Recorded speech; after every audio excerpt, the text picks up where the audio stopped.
Hola, yo soy Carlos Hidalgo. Bienvenido a tu clase de esgrima. Siempre me gusta empezar la clase de esgrima con una caminata. Creo que es la forma más natural en que siempre lo he hecho. Porque con una caminata es como inicio el calentamiento, voy acercándome poco a poco al lugar donde quiero practicar. Finalmente, cuando me ha tocado hacer esa caminata con quien me enseñaba, con mi maestro, entonces he aprovechado ese espacio para poder platicar, para comentar sobre aspectos importantes del arte marcial. Como decía Miyamoto Musashi, las artes marciales, o en su caso el arte de la espada, es mucho más que el arte mismo de la espada. Es decir, las artes marciales son mucho más que solamente las técnicas que uno está acostumbrado a aprender o que de repente busca aprender en las artes marciales. Yo considero que las artes marciales tienen que ver mucho con la vida de las personas. De hecho, muchos nos acercamos a las artes marciales buscando a veces compensar algo que necesitamos en la vida.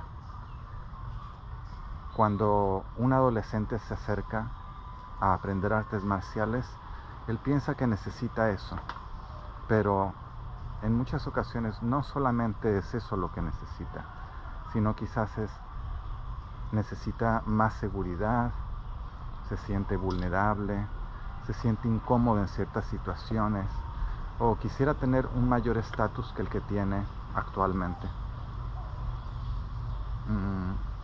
Y entonces las artes marciales resultan ser una solución desde su punto de vista para eso.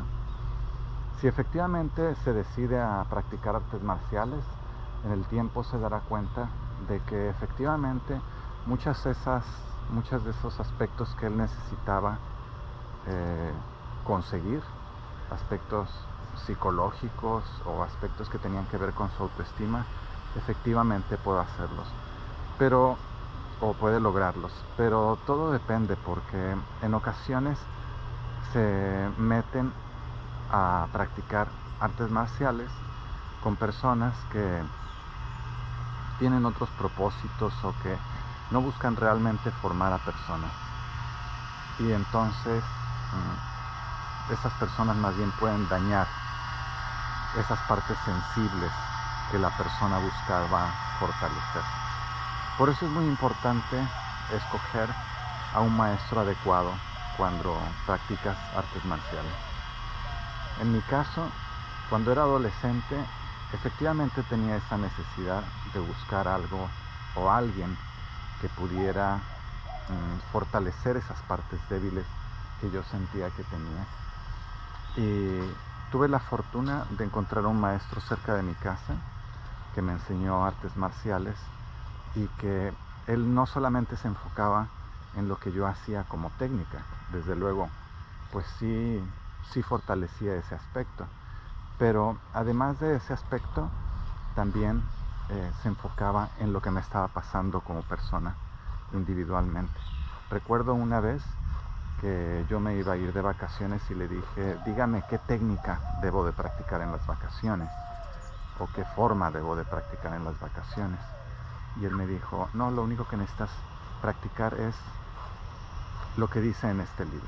Y él me pasó un libro para que lo leyera. Entonces, cuando un maestro reacciona así ante las solicitudes de un alumno, quiere decir que está muy consciente de que la formación del alumno no solamente es en aspectos técnicos, sino de que uno es un ser completo, y entonces necesita ir balanceando o equilibrando diferentes áreas de su vida. Bueno, mientras íbamos caminando, me encontré este lugar, se me hace muy agradable para practicar, así que aquí voy a empezar a enseñarte algunos aspectos básicos del esgrima. Bueno, para escuchar esta explicación puedes estar sentado, no es ningún problema.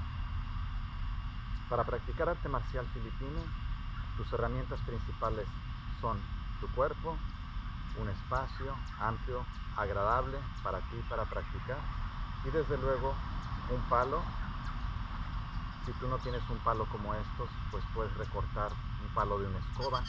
Nosotros en México utilizamos un material que se llama otate. Puedes cortar una escoba de otate, que es un tipo de bambú, y practicar con ella. Y vas a necesitar una daga. Esta daga también, para hacerla, puedes hacerlo de un trozo de madera, no es ningún problema, o algún cuchillo que no sea cortante que tengas por ahí, también te podría servir. Hay aspectos que vas a poder practicar sin necesidad de estos, digamos, herramientas, pero en general el arte marcial filipino se ha caracterizado por el uso de estas herramientas. Antes de practicar, recuerda siempre hacer un calentamiento. A mí me gusta hacer un calentamiento básico.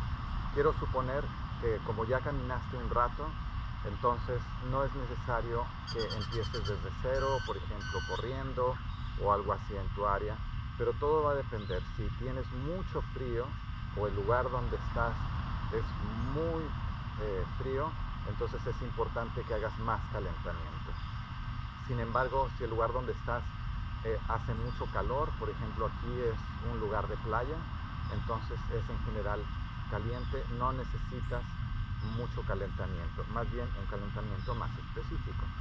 Así que para hacer un calentamiento más específico, te invito a primero mover la cabeza de arriba a abajo.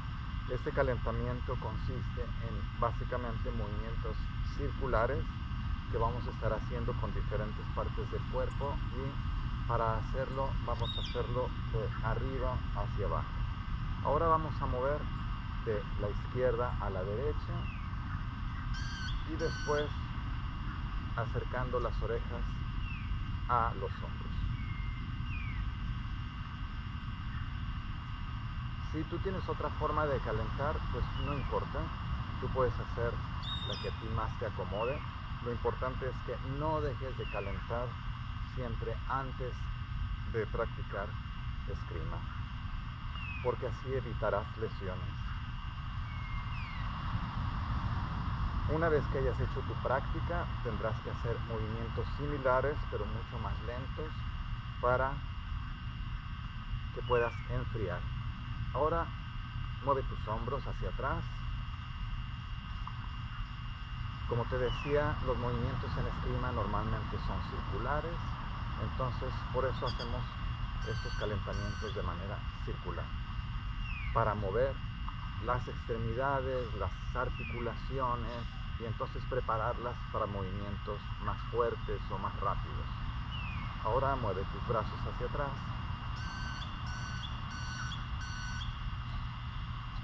Muy bien, tantas veces como tú necesites.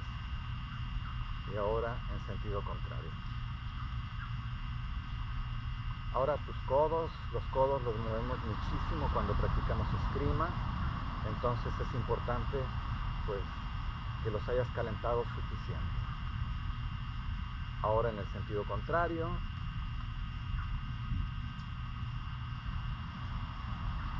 Muy bien. Cuando hacemos calentamiento también pues nos da oportunidad de conversar con los demás.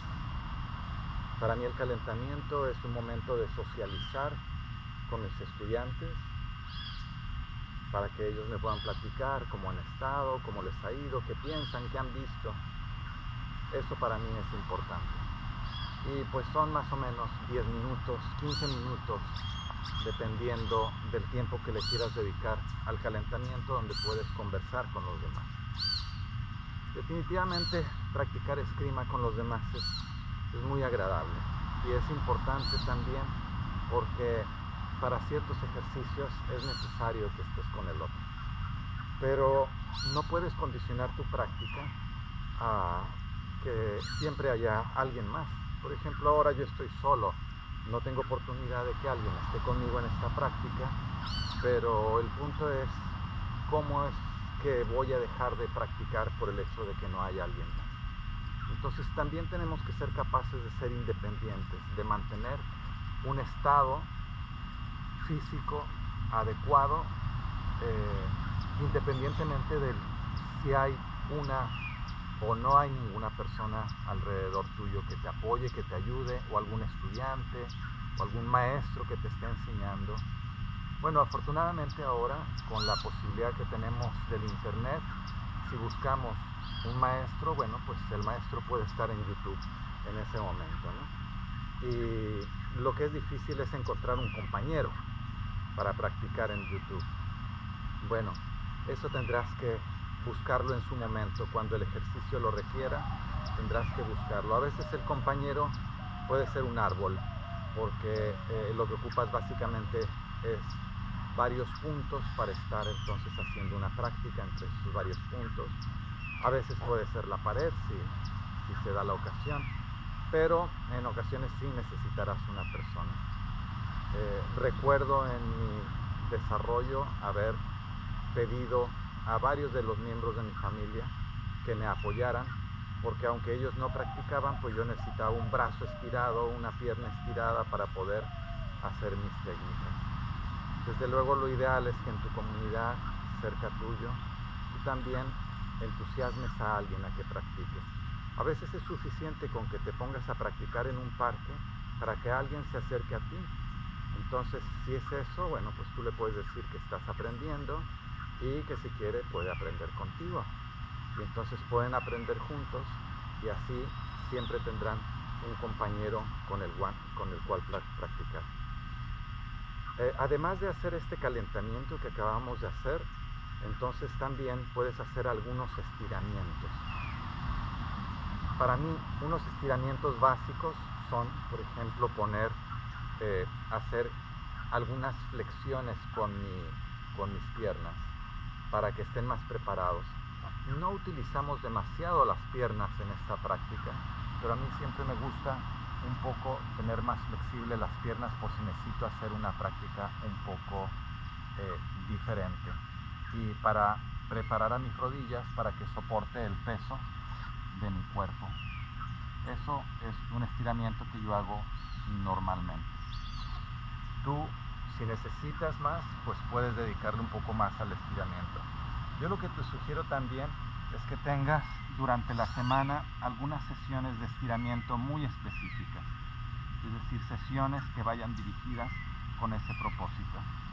Yo tengo en mi canal una serie de videos en los que hago énfasis en el estiramiento, porque no hay nada mejor para aprender a estirar que practicar yoga. Así que ahí podrás encontrar videos que tienen que ver con la práctica del yoga y yo te voy llevando poco a poco para que la practiques. Así que en la semana podrías practicar 1 o 2 veces yoga con esos videos en caso de que no tengas algún maestro que te pueda enseñar. Ahora, con respecto a las herramientas, entonces, como te decía, pues tenemos esas dos, y la principal es esta. En esgrima, este palo se le denomina olisi, está hecho de un material que es ratán en Filipinas se llama antau, y la ventaja de utilizar ratán cuando uno practica esgrima es que es muy ligero, y este es un ratán raspado, entonces pues no tiene nudos, además está barnizado, además tiene estas figuras que es básicamente quemado con soplete. Entonces, bueno, pues son figuras de adorno, pero se supone que también sirven un poco para entrenar la vista. A medida que yo veo que el bastón viene aquí, bueno, pues estas figuras me llaman la atención. Pero tú puedes elegir cualquier palo, en realidad, ¿sí? Para practicar un palo que te sea cómodo. ¿Cuál es el largo del palo? Bueno, pues desde la axila hasta los dedos. Esa es la distancia. Por lo tanto, si tú tienes unos brazos muy largos o muy cortos, pues deberías tratar de recortar el palo o seleccionarlo más largo de acuerdo a lo que tú necesites. ¿Cuáles son las partes del palo? Pues realmente tenemos una parte central y unos extremos. Normalmente lo tomamos el palo desde los extremos porque es de donde hacemos más palanca. Rara vez lo tomamos desde el centro. A veces tomamos el palo desde el centro si estamos haciendo una transición, o sea, entre una parte y otra, nos queda en el centro y después lo volvemos al mismo lugar. ¿Cuánto espacio le dejamos aquí? Esta parte se le denomina puño, como la empuñadura de una espada. Normalmente eso depende del estilo que estés practicando, ¿sí? O del maestro que te esté enseñando, pero en la esgrima que nosotros practicamos solemos dejarle muy poquito de espacio. ¿Por qué? Porque esto te puede servir para desarmar, sin embargo, te puede servir además para golpear, pero no es tan fácil que te desarmen enganchándote de esta parte, ¿sí? Si tú le dejas mucho espacio, hay mucha posibilidad de que te desarmen desde esa posición. Así que idealmente yo diría un dedo, 2 dedos está bien para que tengas este palo bien tomado. Hay palos más cortos, este es un palo pues más bien corto. Hay palos más largos como utilizaba Momoy en la práctica de San Miguel. Pero bueno, este es como el palo estándar con el que uno puede practicar. Para mí es práctico porque además puedo meterlo en esta bolsa que hicimos para practicar, y bueno, pues es algo que no es incómodo de portar ni de mover, entonces es como el palo estándar. Ahora, una vez que tú has conocido las diferencias del bastón, es importante que te familiarices con cómo moverlo, ¿no? En general, los movimientos del bastón los podemos dividir en movimientos lineales y, bueno, circulares. En términos lineales, podemos pensar que todas las líneas que dibujemos en un círculo imaginario al frente de nosotros, pues son prácticamente válidas. Y lo importante es que mientras mueves las líneas, digamos el palo a través de esas líneas, entonces tus movimientos sean anatómicamente adecuados. En eso habría que más bien centrarnos, no tanto en la línea que estés dibujando, sino qué es lo que pasa con la relación entre tu mano, tu antebrazo, tu brazo, tu cuerpo y esa línea que estás dibujando.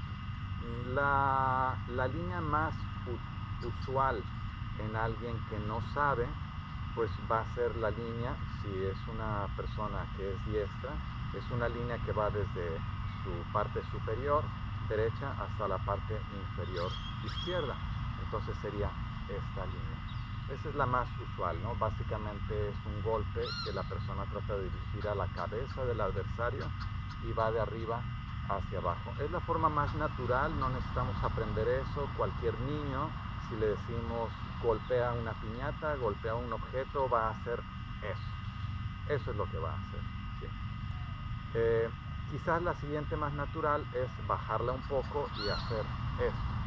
Sí, es decir, un golpe horizontal. Uno sería un golpe diagonal y otro sería un golpe horizontal. Eso sería lo más natural. Y como les decía, lo importante es que independientemente del ángulo que estés dibujando con tu bastón en el momento en que golpeas, es que la posición de tu mano, brazo, antebrazo sean los correctos. Entonces, si vamos bajando aquí, observa que básicamente la palma de la mano está dirigida hacia arriba, ¿sí? Bueno, desde luego hacia arriba, pero en diagonal, ¿sí? Lo mismo pasa en este sentido. Bueno, cuando haces ese movimiento, es curioso, pero no todas las personas lo hacemos igual. Cuando ya hemos practicado bastante esgrima, esta es la forma en que lo ponemos. Y los que hemos practicado bastante tiempo, pensamos que todos colocan las partes de su cuerpo de la misma manera, pero no es así. Eso requiere atención. Algunos lo hacen naturalmente y otros no. Entonces ahí tienes que observar cómo estás poniendo tú las diferentes partes de tu cuerpo. Como decíamos, la palma va a ir dirigida, digamos, en dirección hacia arriba.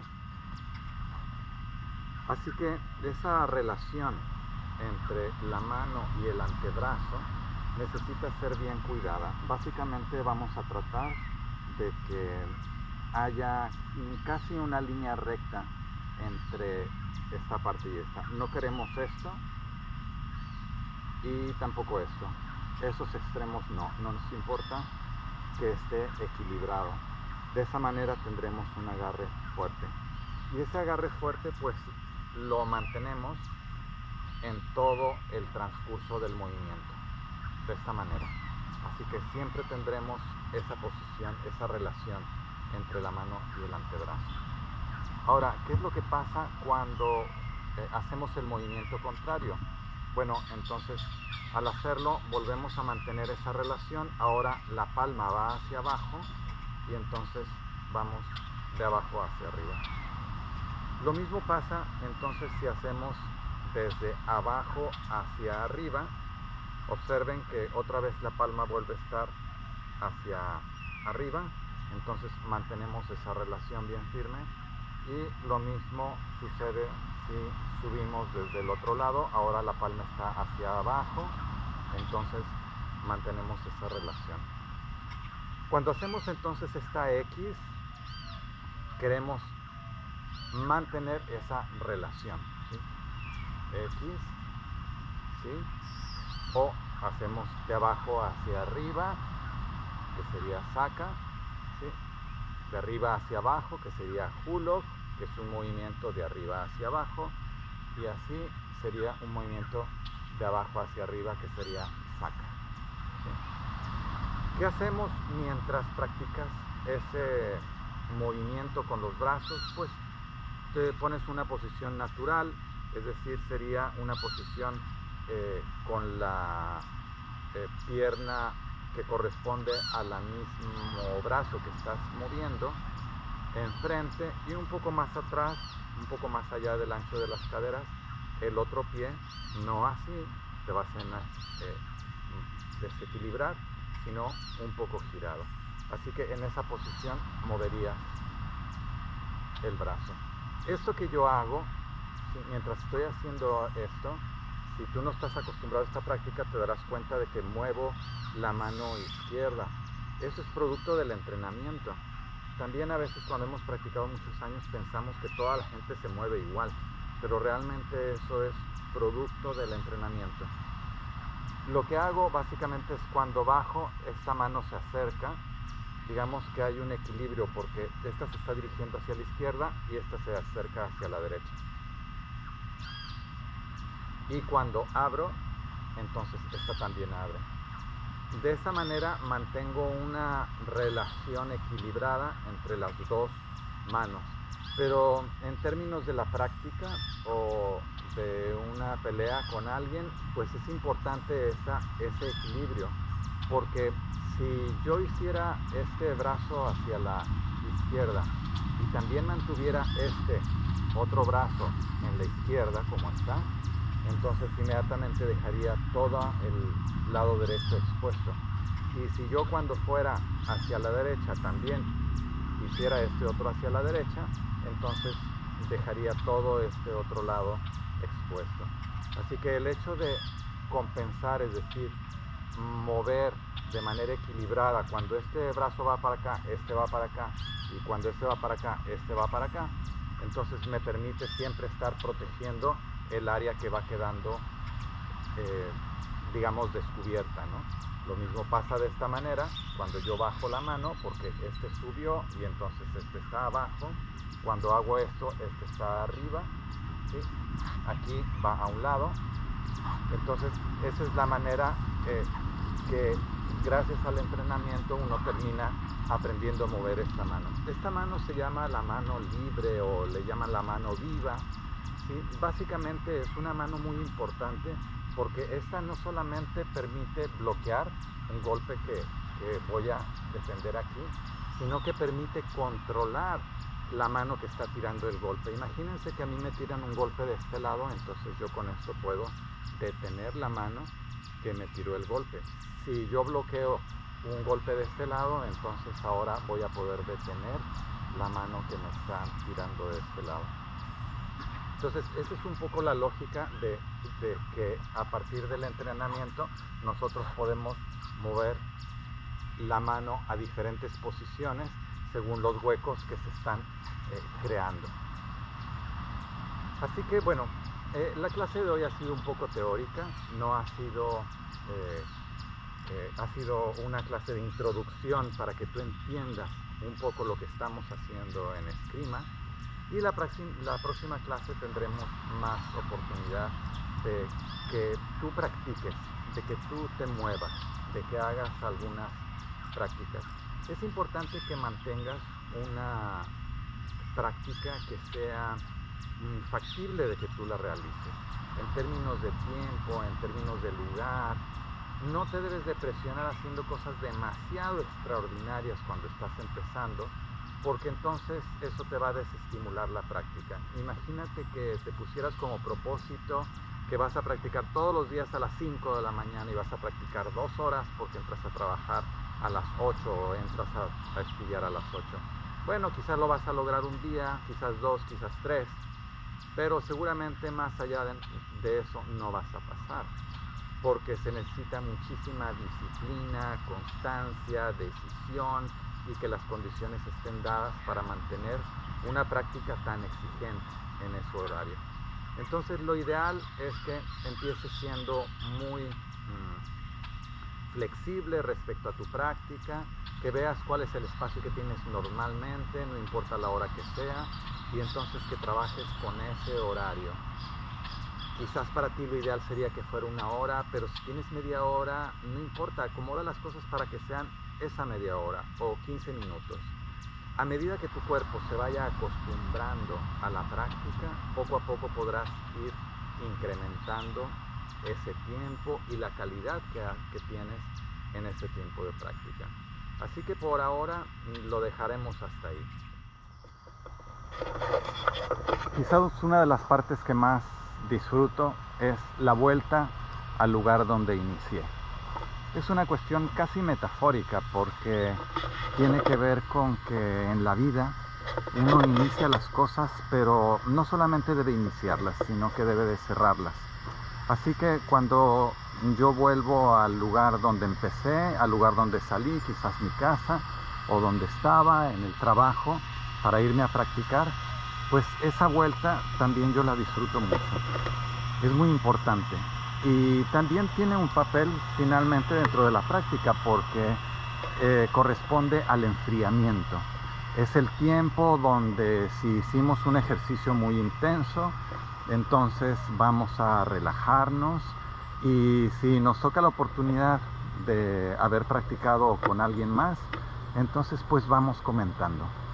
Si ese alguien más pues sabe menos eskrima que yo, pues resulta que es la oportunidad para enseñarle o comentarle algún otro detalle.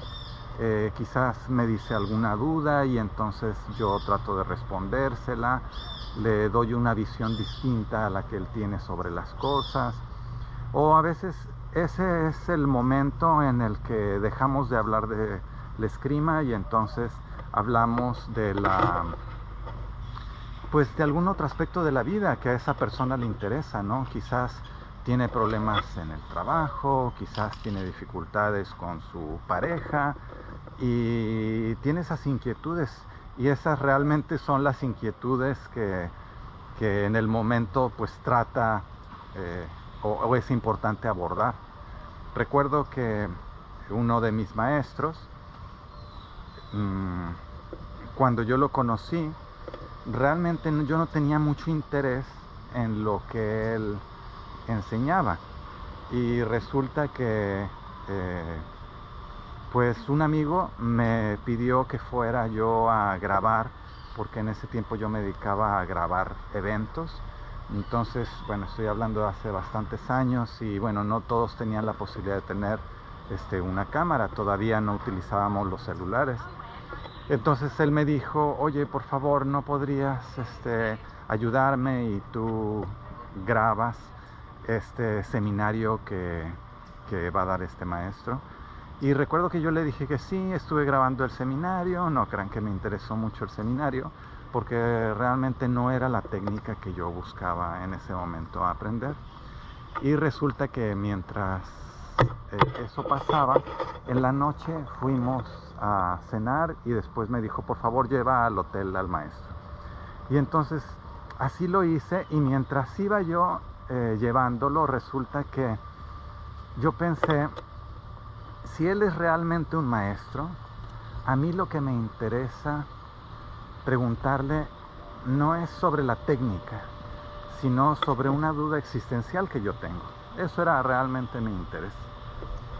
Y pues me decidí a preguntarle, ¿no? Cuando estuvimos en el hotel, le comenté, ¿sabe qué, maestro? Le dije, yo tengo esta inquietud.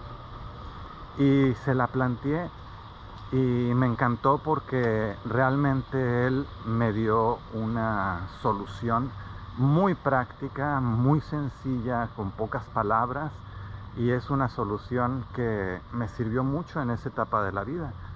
Yo, que estaba en la juventud, necesitaba digamos, esa orientación, que era muy práctica, no fue nada de rollo, y entonces yo dije, este es un maestro.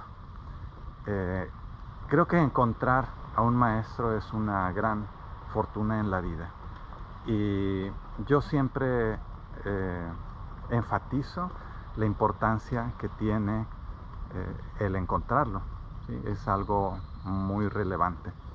Pienso entonces que estas caminatas nos sirven cuando vamos de vuelta, pues para reflexionar sobre otros asuntos de la vida. Lo que pasa es que pues la vida no se agota en la parte técnica de las artes marciales, pero las artes marciales y un buen maestro nos puede dar mucho más, nos puede dar una experiencia mucho más completa sobre lo que es la vida, una experiencia más profunda, una forma de ver la vida diferente. Bueno, pues nos vemos la próxima vez.